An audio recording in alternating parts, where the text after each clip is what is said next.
Ever look at your open shelves and just sigh?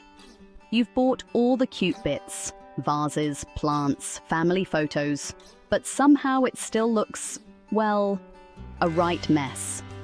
Maybe it's too busy or things just don't seem to go. You stand back, tilt your head, move a candle an inch, and still, something's not working.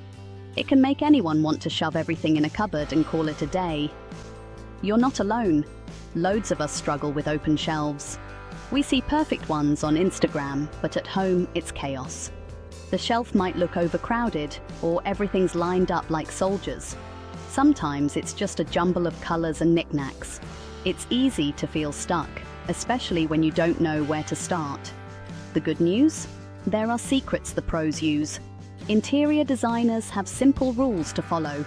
They know how to make shelves look stylish, not stressful. And the best bit? They're easy to copy at home. Ready to turn your shelf shame into shelf pride? Let's start with the rules that'll change everything. Designers don't just throw things on a shelf and hope for the best. They use tried and tested tricks. These rules help them avoid clutter and create a look that's both beautiful and calm. The main ones? The rule of 3, the triangle principle, negative space, mixing textures, and keeping to a simple color story. These rules sound a bit fancy, but they're really just common sense.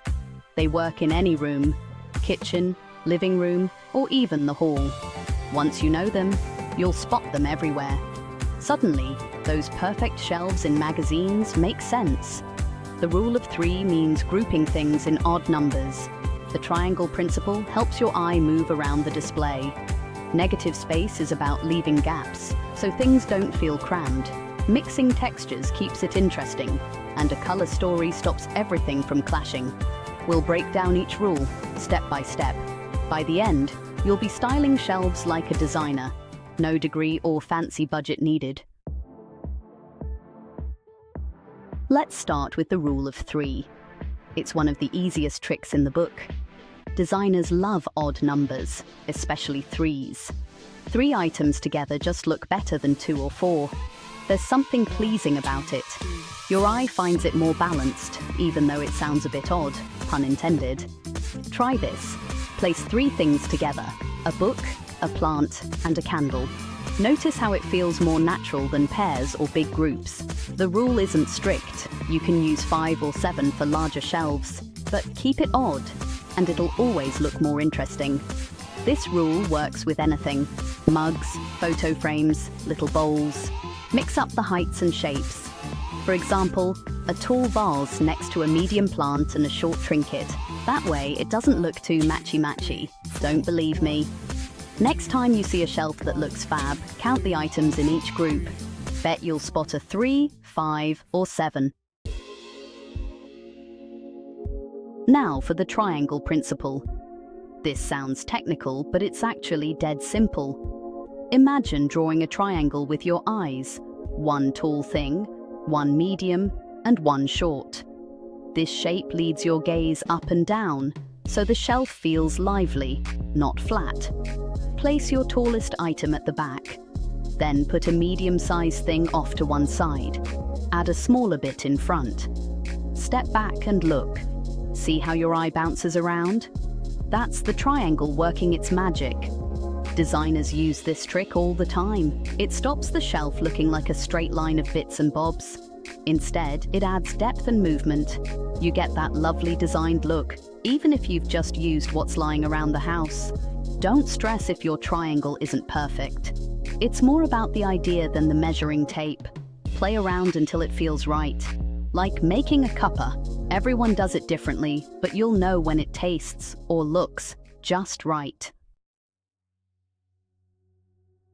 Here's a biggie: negative space.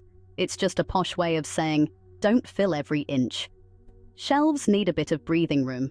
If you pack them tight, your eye can't settle. Instead, leave some spots empty on purpose. Negative space lets each item stand out.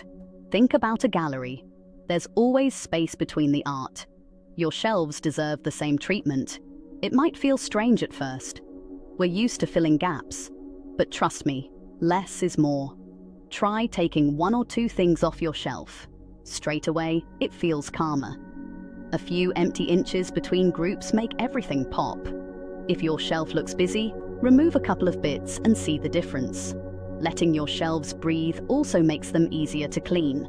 No more knocking over 12 things to dust behind a photo frame. Win-win!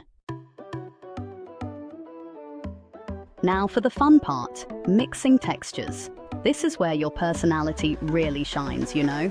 Designers always blend different materials. Books, ceramics, plants, wood, metal, each adds a new feel. It keeps the shelf looking lively, not flat. Start with what you've got. Stack a few books for a solid base. Pop a ceramic vase or bowl nearby. Add a trailing plant for something soft and green. A metallic candle holder or picture frame adds a bit of shine. It's a bit like making a stew. You need a bit of everything. But don't go overboard. Too many textures can get messy. Aim for balance. If you've got a lot of wood, add something glossy. If everything's shiny, try a woven basket or rough pottery. Mixing textures stops your shelves from looking like a shop window. It adds warmth and interest. Your guests won't stop touching things. Ooh, what's this made of? And you'll have a shelf that looks good from every angle. A color story is just a fancy way of saying, pick a few colors and stick to them. Designers hardly ever use every color in the rainbow on one shelf. Instead, they choose a palette. It could be soft neutrals, bold blues, or just black and white with one bright pop. Look at your items. What colors do you love? Grab things in those shades. If you've got a lot of green plants, add in whites, creams, or a bit of gold. If you love navy, mix it with light wood and grey. Keeping to a simple color story stops things clashing. It ties everything together, even if the items are all different. Think of it like getting dressed. Head-to-toe patterns can be too much, but a few matching colors always look smart. If you don't have matching bits, try wrapping books in brown paper or white covers, or paint an old frame to fit your theme. It's not about spending money. It's about making what you've got look pulled together. Ready to give it a go? Here's a step-by-step for stress-free shelf styling. First, clear everything off. Yep, every last mug, plant, or trinket. Start with a blank canvas. It'll feel strange, but it's the best way to see what you've got. Next, group your items by color or texture. Put all books together, all ceramics in a pile, plants in another. It helps you see what matches and what stands out. If something doesn't fit your color story, pop it aside for now. Now for the fun bit, rebuild in groupings. Use the rule of 3 and triangle principle. Place your biggest item first, then add medium and small things. Leave some gaps for negative space. Don't rush. Stand back often and see how it looks. Keep tweaking until you're happy. If something feels off, swap it for another texture or color. Remember, there's no right way. If you love it, that's what matters. Your shelf, your style. There you have it. Designer-approved secrets for styling open shelves. No more throwing everything on and hoping for the best.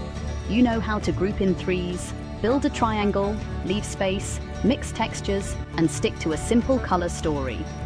Remember, everyone's shelves are different. What matters is how they make you feel. Don't worry if it's not perfect first time.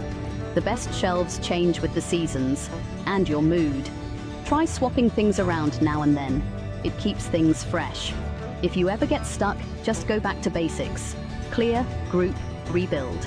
And don't forget to have fun. Shelf styling isn't a test. It's your chance to show off what you love. So, put the kettle on, pop your favorite song, and have a play. Your dream shelf is just a few tweaks away. Go on, give it a whirl. You'll be styling like a pro before you know it.